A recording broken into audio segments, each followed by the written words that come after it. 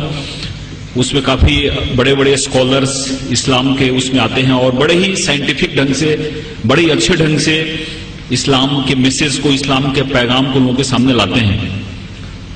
کسی نہ کسی کارن سے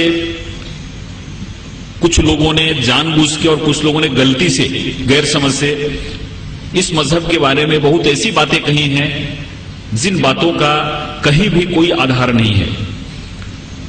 مجھ کو عربی نہیں آتی لیکن میں نے قرآن مجید کو انگلش میں، ہندی میں، مراٹھی میں اور اردو میں پڑھا ہے. کافی لوگوں سے بات کی ہے اور کافی دنوں سے اس پہ میں نے سوچا بھی ہے اور اس کو سمجھنے کی کوشش کی ہے. پورے قرآن کو پڑھنے کے بعد اور حضرت محمد کی زندگی کو پڑھنے کے بعد، سمجھنے کے بعد، کوئی بھی انسان ایسا نہیں کہہ سکتا کہ اسلام کا مقصد تلوار کی مدد سے اپنے کو بڑھانا ہے. جب ہم پروفیٹ محمد کی زندگی کو دیکھتے ہیں، پڑھتے ہیں، سمجھتے ہیں تو ہر ایک جگہ یہ بات سمجھ میں آتی ہے کہ ہم نے تلوار تو مجبوری میں اٹھائی. اگر کہیں تلوار اٹھانے کی ضرورت ہوئی تو مجبوری میں اٹھائی. میں تلوار نہیں اٹھانا چاہتا تھا اور یہ تلوار اس لیے اٹھی کہ وہاں پہ امن قائم ہو. اس لیے تلوار اٹھانے کا مقصد لڑائی کرنا نہیں، جنگ کرنا نہیں، بلکہ تلوار اٹھانے کا مقصد ہے امن کو قائم کرنا. اور وہ بھی مجبوری میں. تلوار نہیں اٹھانا چاہتے تھے لیکن لوگوں نے مجبور کر دیا. ایسے حالات تھے کہ تلوار نہیں اٹھاتے تو مشکل ہوتا. تو اس چیز میں، اس ریفرنس میں بہت ساری چیزوں کو سمجھنا ضروری ہے. اور قرآن مجید کی بہت ساری آیتیں ہیں جن آیتوں کو ہم انڈیپینڈنٹلی نہیں سمجھ سکتے. ان آیتوں کو سمجھنے کے لیے ہم کو اس کے پیچھے ریفرنس میں جانا پڑے گا، حدیث سے اس کو جڑنا پڑے گا. کچھ لوگوں نے کچھ ایسی آیتیں جن آیتوں کو کوٹ کیا اور کہا کہ قرآن میں ایسا لکھا ہوا کہ آپ کسی کی ہتیا کر دو، اس کو مار دو. ان لوگوں سے میں نے پوچھا، کیونکہ میں کافی لوگوں سے بات کرتا، میں نے بولا کہ آپ نے اس کے پہلے کی آیت پڑھی کیا؟ وہ آیت آپ کو معلوم ہے کیا؟ نہیں معلوم. اس کے بعد کی آیت آپ نے پڑھی کیا؟ نہیں معلوم ہے. اس آیت سے حدیث کا کیا ریفرنس ہے آپ کو معلوم ہے کیا؟ نہیں معلوم ہے. تو اگر اس آیت کے پہلے کی بات آپ کو معلوم نہیں ہے، بعد کی بات معلوم نہیں ہے، حدیث کا اس میں ریفرنس معلوم نہیں ہے، تو آپ نے ایک لائن کو بتا کر آپ غیر سمجھ کرنے کی کوشش کی. اس لیے اگر کسی بھی قرآن مجید کے کسی بھی آیت کو سمجھنا ہے تو اس کے پورے ریفرنس کو سمجھنے کی ضرورت ہے. اور ہم جب پورے اس ریفرنس کو سمجھ لیں گے تو ہمارے من میں جو ایک غیر سمجھ ہے اور ہمارے من میں جو ایک غلط بات آتی ہے وہ بات نکل جائے گی. مجھ کو ایسا لگتا ہے کہ کئی بار میں نے پیس چینل پہ بہت سارے ایسے بھاشن سنے ہیں، ان کے بہت سارے بیان سنے ہیں اور اس میں انہوں نے ان ساری چیزوں کو، ایک ایک چیزوں کو سمجھانے کی کوشش کی ہے. جس میں جہاد کی جو بات ہے، جہاد کو بڑا ہی اچھے ڈھنگ سے انہوں نے پیش کرنے کی کوشش کی ہے. جہاد کا ایک سامانیہ ویکتی، سامانیہ انسان کے من میں ایک جو کنسپٹ بیٹھا ہوا ہے، ایک جو بات بیٹھی ہوئی ہے، اس کو کیسے دور کرنے کی کوشش کی ہے. اور مجھے امید ہے کہ اس طرح کے کاریکرم ہوتے رہے تو ضرور ہمارے سماج میں جو ایک غیر سمجھ ہے یا ایک کسی نہ کسی طرح سے جو ایک غلط دماغ میں بات آتی ہے اس کو دور کرنے کی کوشش ہوگی. اور ہمارے ہاں جو ہندوستان کی ایک خاصیت ہے کہ ہندوستان میں مختلف مذاہب کے لوگ ہیں، ہندوستان میں مختلف وچار کے لوگ ہیں، خیال کے لوگ ہیں. ایک ایسا ملک ہے جس ملک میں ہر ایک مذہب کے لوگ ہیں، ہر ایک خیال کے لوگ ہیں، ہر ایک سمپردائے کے لوگ ہیں، ہر ایک جماعت کے لوگ ہیں. تو ہمارے ہاں قومی ایکتا کیسے بڑھے گی، ہمارے ہاں قومی یکجہتی کیسے بڑھے گی، ہمارے ہاں قومی آہنگی کیسے بڑھے گی، اس چیز کو بھی آگے بڑھانے میں اس طرح کے کاریکرم کی کافی مدد ہوگی. یہ ایک پولیس آفیسر کے روپ میں اور ایک سماج کے ایک سدس کے روپ میں بھی مجھ کو لگتا ہے. میں اس موقع پہ 2-3 باتیں آپ سے بتانا چاہوں گا. اور میں ہندو بھائیوں سے بھی ان سے گزارش کرتا ہوں کہ آپ قرآن پڑھو، آپ حضرت محمد کی زندگی کو پڑھو، حدیث کو پڑھو. مراٹھی میں پڑھ سکتے ہیں، مراٹھی میں اویلیبل ہے.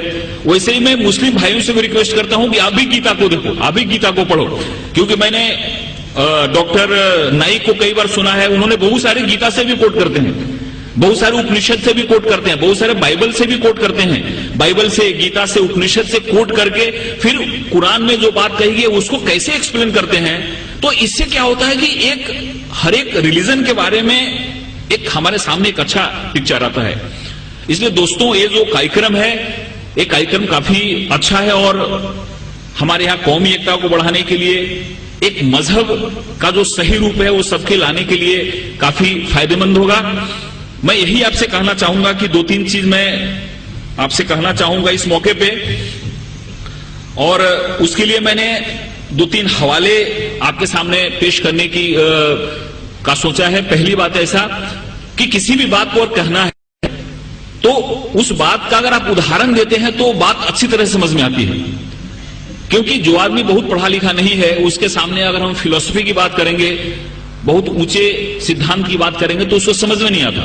لیکن جیسے ہم کسی بچے کو پڑھاتے ہیں اور حوالہ دیتے ہیں کہ دیکھو ایسا ہے، ایک آدمی وہاں پہ ایسا گیا، اس نے ایسا کیا، تو اس سے کیا ہوتا ہے کہ اس کو بات سمجھ میں آ جاتی ہے. تو میں حضرت محمد کی زندگی سے 2-3 چیزیں آپ کو بتانا چاہوں گا اور ہر ایک جگہ میں بتانے کی کوشش کرتا ہوں کیونکہ وہ بات ہمارے دل میں بیٹھ جاتی ہے. آپ کو معلوم ہوگا کہ جب حضرت محمد نے اسلام خدا کے پیغام کے مطابق لایا اور اس کو بنانا شروع کیا، اس سمے عرب کی استھتی کیسی تھی؟ ہر ایک جگہ مار کاٹ ہو رہا تھا، ہر ایک جگہ جنگ ہو رہی تھی، کہیں پہ بھی انسان کو شانتی نہیں تھی، کہیں پہ بھی امن نہیں تھا، کہیں بھی کسی طرح کا کوئی بھی نظام نہیں تھا، نہ تو سیاسی نظام تھا، نہ تو سماجی نظام تھا. جس کو جو لگتا تھا وہ کرتا تھا، کہیں بھی کسی طرح کا کوئی وصول نہیں تھا. ویسے حالات میں انہوں نے پورے عرب کنٹریز میں، اگل بغل کے دیشوں میں انہوں نے شانتی اور امن کی استھاپنا کی. 800 عیسوی سے لے کے 1200 عیسوی کا جو سمے ہے جس میں اسلام اپنے عروج پہ تھا، اپنی بلندی پہ تھا، اس میں سائنس، ٹیکنالوجی، فلسفی، آرکیٹیکٹ، تجارت، بیاپار، ان ساری چیزوں کی اتنی ترقی ہوئی جتنی ترقی کبھی بھی نہیں ہوئی. اور اگر تجارت کی ترقی ہوتی ہے، اگر بیاپار کی ترقی ہوتی ہے، اگر سماج کی ترقی ہوتی ہے، اگر سائنس بڑھتا ہے، ٹیکنالوجی بڑھتا ہے تو شانتی میں ہی بڑھ سکتا.